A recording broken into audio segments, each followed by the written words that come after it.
दोस्तों आज की इस वीडियो में आप सभी का स्वागत है। आज की इस वीडियो में क्लास 9th स्टैंडर्ड का सेकेंड चैप्टर पॉलिनोमियल जो बहुपद उसको स्टार्ट करने जा रहा हूँ।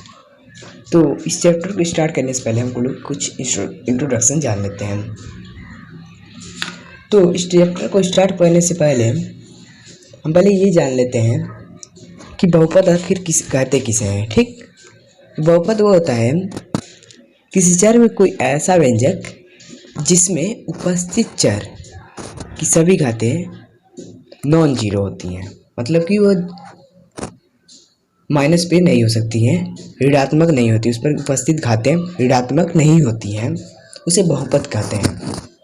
ठीक, उसके बाद कुछ दिया है कि बहुपद होने के लिए क्या शर्तें होती हैं। तो बहुपद होने के लिए वो शर्तें इसकी परिभाषा में छिपी होती है, इसके शर्तें। तो बहुपद होने के लिए एक शर्त होती है कि उसकी घात ऋणात्मक नहीं होना चाहिए, अर्थात उसकी घात अगर 2 पावर -2 दिया है तो वह बहुपद नहीं होगा। ठीक, वह बहुपद नहीं होगा। और 2 पावर 2 दिया है, 2 पावर 2x2 दिया है तो वह बहुपद होगा। ठीक, इसके बाद दिया है बहुपद के प्रकार। बहुपद के मुख्य रूप से कई प्रकार होते हैं, लेकिन इसमें से कुछ दिया है एक पदी, द्विपदी, त्रिपदी, चतुर्पदी, एक इसी तरह बढ़ता रहता है। तो ज़्यादातर हम लोग चतुर्पदी तक देखेंगे। और एक पदी क्या होता है जिसमें केवल एक पद होता है। जैसे अगर एक पदी क्या होता है, जैसे किसी में 3x² केवल दिया हो, 7x दिया हो, तो ये एक पदी हो जाएगा। ठीक, एक पदी। अगर द्विपदी क्या होता है, जिसमें अगर इस तरह दिया हो 3x² - 4, तो ये द्विपदी हो जाएगा, द्विपदी। ठीक, और त्रिपदी क्या होता है, जिसमें 3 दिया हो, ठीक, जिसमें बहुपद 3 दिए हो, उसे त्रिपद कहते हैं। इसी तरह वो ये बढ़ता रहता है। अब इसके बाद है कि बहुपद पे कुछ घात होते हैं। ठीक, तो उनके आधार पर इन्हें भागों में बांटा गया है। जिस पर एक भी घात नहीं होता है, मतलब और उस पर एक घात रहता है, तो इसे हम रैखिक बहुपद कहते हैं। और उस पर जैसे यहाँ पर देखें तो ये रैखिक बहुपद है, क्योंकि इस पर x का चर पर घात 1 है, इसलिए यह रैखिक बहुपद है।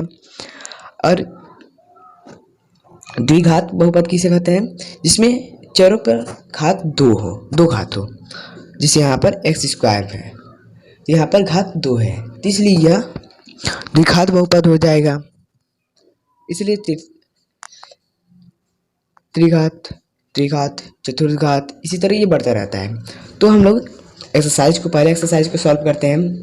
जिसमें पहला एक्सरसाइज का क्वेश्चन दिया है, निम्नलिखित व्यंजकों में से कौन कौन एक चर में बहुपद है और कौन कौन नहीं है।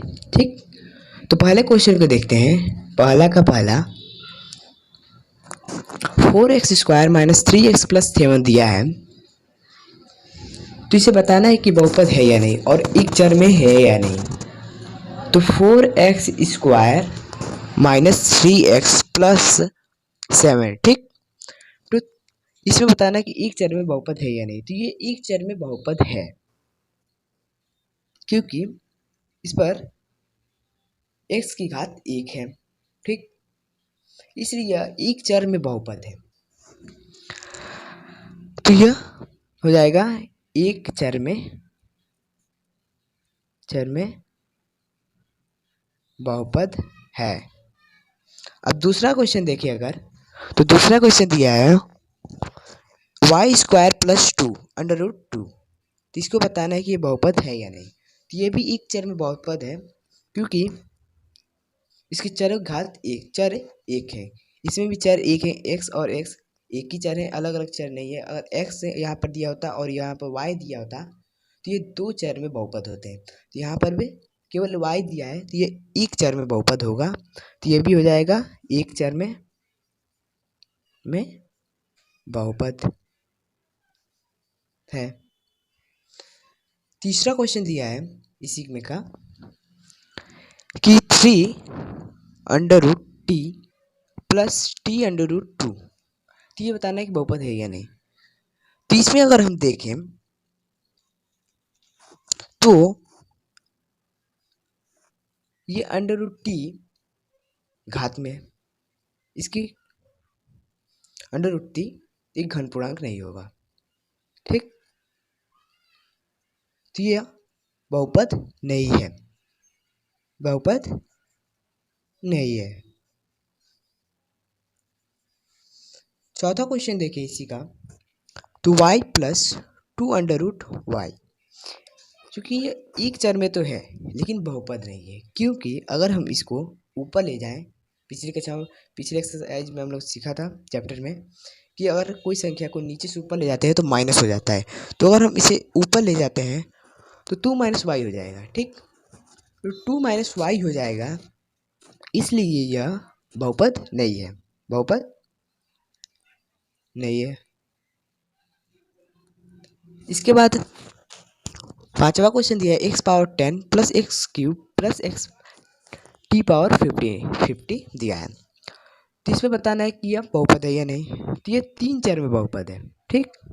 तीन चर में बहुपद है, बहुपद तो है लेकिन तीन चर में, क्योंकि इसमें तो एक्स एक चर है, वाई दूसरा चर है, टी तीसरा चर है, तो तीन चर में ये बहुपद हो जाएगा। अब दूसरा क्वेश्चन अगर देखें, दूसरा क्वेश्चन तो बताना है कि निम्नलिखित में से प्रत्येक में एक्स स्क्वायर का गुणांक क्या है। अब कोई संख्या, जैसे कि एक एग्जाम्पल दे देता हूँ, कोई संख्या है 2x², ठीक। इसमें एक्स स्क्वायर का बताना है, इसलिए एक्स स्क्वायर को ले रहा हूँ, 2x² का बताना है। तो इसको अगर हम अलग करें तो एक्स 2 × x² लिख सकते हैं। तो हमने 2x² में क्या गुणा किया कि ये 2x² हो गया, 2 गुणा किया, ठीक। तो इसका गुणांक 2 हो जाएगा, जिससे मैं हम लोगों ने गुणा किया, मल्टीप्लाई किया, वही इसका गुणांक हो जाएगा। तो ठीक इसी का प्रयोग यहाँ पर भी करना है, बताना है कि x² का गुणांक क्या है। तो पहला क्वेश्चन दिया है, दूसरे में पहला 2 + x² + x। तो यहाँ पर देखें तो x² का गुणांक 1 होगा, क्योंकि अगर हम 1 से मल्टीप्लाई करेंगे तो x² ही आएगा, कोई फर्क नहीं पड़ेगा। अगर यहाँ पर 2 से मल्टीप्लाई कर देंगे तो 2x² हो जाएगा, तो क्वेश्चन गलत हो जाएगा इस तरह। इसलिए हम यहाँ पर इसका x² का गुणांक देखें तो 1 होगा, ठीक। दूसरा देखें, दूसरा क्वेश्चन 2 - x² + x³ दिया है, तो यहाँ पर हो जाएगा -1, ठीक। इसका आंसर हो जाएगा -1। नहीं तो क्या, यहाँ पर हम 1 भी लिख सकते हैं, क्योंकि यहाँ पर हम 1 से मल्टीप्लाई करेंगे तो x² हो जाएगा, ठीक।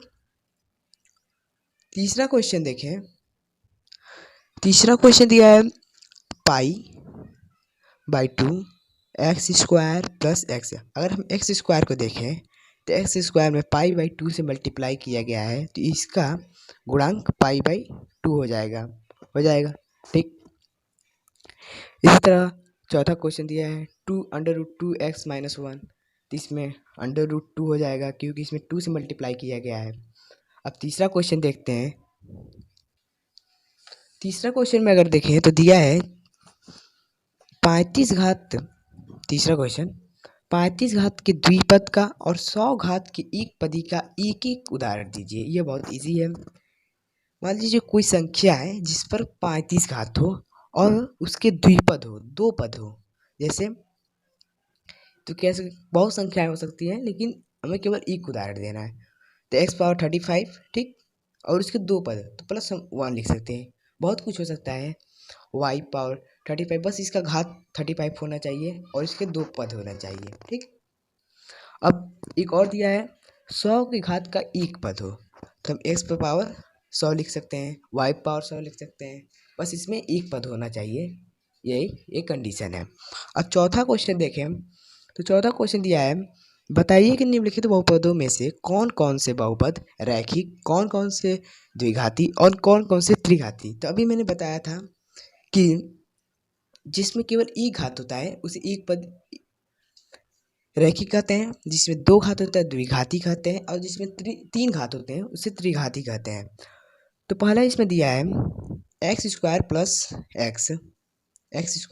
x दिया है, तो ये क्या हो जाएगा, ये द्विघाती हो जाएगा। किसी बहुपद में जिसकी घात सबसे अधिक होती है वही उसका घात होता है। इसकी घात एक्स इससे छोटा है, ठीक। इसमें सबसे बड़ी घात इसकी है एक्स स्क्वायर की, तो इसके दो घात है, तो ये हो जाएगा द्विघाती, द्विघाती बहुपद।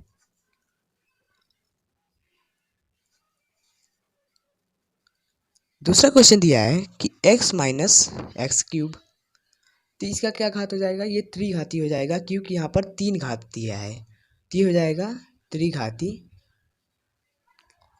त्रिघाती बहुपद। इसी तरह बाकी क्वेश्चन भी दिया है, बहुत इजी है। अब चौथा देखें हम, एक मैं सीधे चौथा अब जा रहा हूँ, तीसरा इसके भी इसी तरह है, चौथा एक अलग उदाहरण दिया है 1+x, ठीक। तो इसका घात क्या होगा, एक होगा, रैखिक है, तो ये रैखिक बहुपद हो जाएगा क्योंकि x पर केवल एक ही घात है। हम इसका घात नहीं देखते हैं, केवल हम चर का घात देखते हैं, रैखिक बहुपद। अगर देखें हम 5 का, तो 3t दिया है, ये भी रैखिक बहुपद हो जाएगा। 6 का देखें, 6 का दिया है आर स्क्वायर, द्विघाती हो जाएगा, द्विघाती बहुपद। इसी तरह 7 दिया है 7x3, ये त्रिघाती बहुपद है। जितनी घात होते हैं वही, जिसकी घात सबसे अधिक होती है वही उस बहुपद की द्विघाती त्रिघाती जितनी घाती होती है वही घात होती है। आई होप आपको यह वीडियो अच्छा लगा होगा। अगर अच्छा लगा हो तो इसे लाइक कीजिए, शेयर करना मत भूलिएगा।